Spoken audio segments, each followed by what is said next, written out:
Muslim League is a completely secular party. Right. There's nothing non-secular about the Muslim League. है कि ये आदमी बहुत नीच किस्म का आदमी है. They think maybe they know even more than God.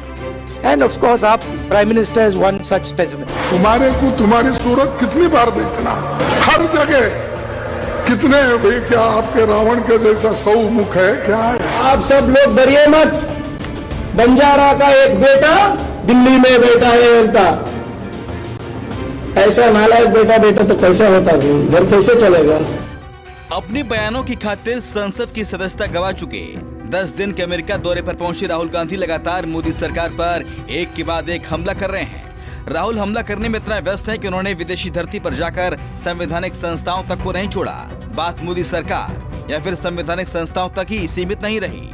Rahul Gandhi Washington DC में नेशनल प्रेस क्लब पहुंचे थे. यहाँ उनसे सवाल जवाब किए गए. इस दौरान जब राहुल गांधी से केरल में इंडियन यूनियन मुस्लिम लीग के साथ कांग्रेस के गठबंधन के बारे में सवाल किया गया तो राहुल ने कहा, मुस्लिम लीग पूरी तरह से धर्मनिरपेक्ष पार्टी है, इसमें कुछ भी नॉन सेक्युलर नहीं है.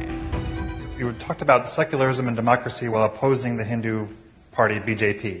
However, Congress in Kerala has been in alliance with the Muslim party, Muslim League in Kerala, the state from which you were MP for more than, the state you are the MP for more than 70 years. Muslim League is a completely secular party. Right. There's nothing non-secular about the Muslim League. Questions are a little disjointed. Sorry about that. I think the person hasn't studied the Muslim League. America में राहुल के दिए गए बयान पर देश में सियासी तूफान ला दिया गया है. राहुल के मुस्लिम लीग को सेक्युलर पार्टी बताने वाले बयान पर सत्तारूढ़ बीजेपी ने पलटवार किया. बीजेपी प्रवक्ता शहजाद पूनावाला ने कांग्रेस को नफरत की जननी बता दिया. जिन लोगों को वोट बैंक के वायरस ने ग्रसित करके रखा है, उनकी विकृत सेकुलरिज्म की परिभाषा में देश के और समाज के विभाजन के लिए जिम्मेदार दल भी सेकुलर बन सकते हैं. कल तो वो आईसिस को भी सेकुलर कह सकते हैं. ये वही लोग हैं जो अफजल गुरु और याकूब मेमन को हालात का मारा और न्याय प्रणाली से प्रताड़ित भी बताते हैं. ये वही लोग हैं जो आईएसएफ जैसे दलों के साथ गठबंधन भी करते हैं, जिस पर उन्हीं के नेता आपत्ति भी दर्ज करते हैं.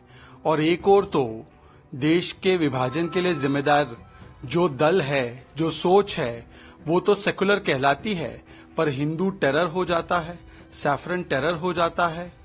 किस प्रकार से कृष्ण जी जिहाद का पाठ सिखा रहे थे अर्जुन जी को, ये भी कह लेते हैं.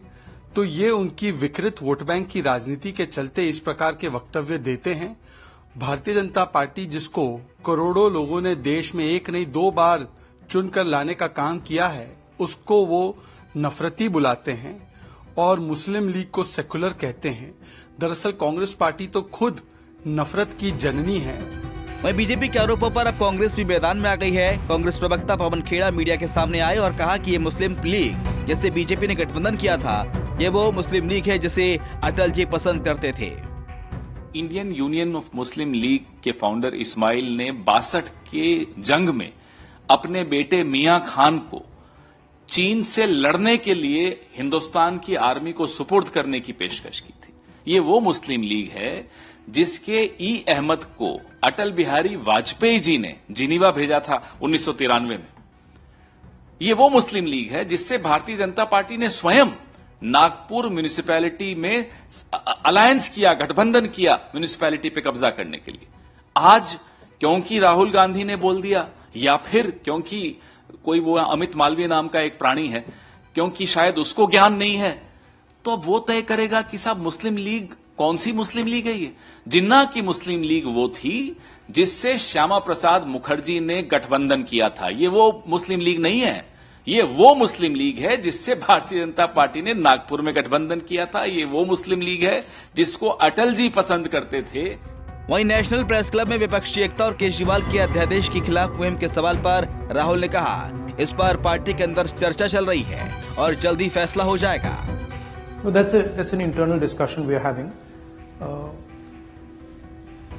The opposition is pretty well united, and I think it's getting more and more united. We are having conversations with all the opposition, and I think quite a lot of good work is happening there. Okay. Yeah. It's a complicated it's a complicated discussion because there are spaces where we are competing also with the opposition. So it's a little bit of give and take is required, but I'm confident that will happen. Okay?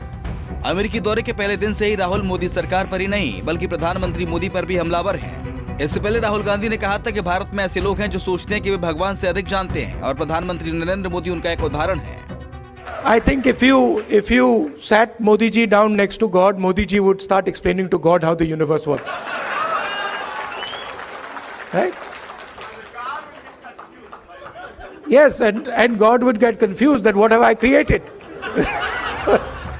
हालांकि ये कोई पहली बार नहीं है जब राहुल गांधी विदेशी धरती से मोदी सरकार पर हमला बोल रहे हों। इससे पहले राहुल ने कैलिफोर्निया की यूनिवर्सिटी से मोदी सरकार पर हमला बोला था। Bureau report, Punjab Kesari TV. हमसे जुड़े रहने के लिए हमारे YouTube चैनल को सब्सक्राइब करें और नई वीडियो की नोटिफिकेशन के लिए बेल आइकॉन को दबाएं।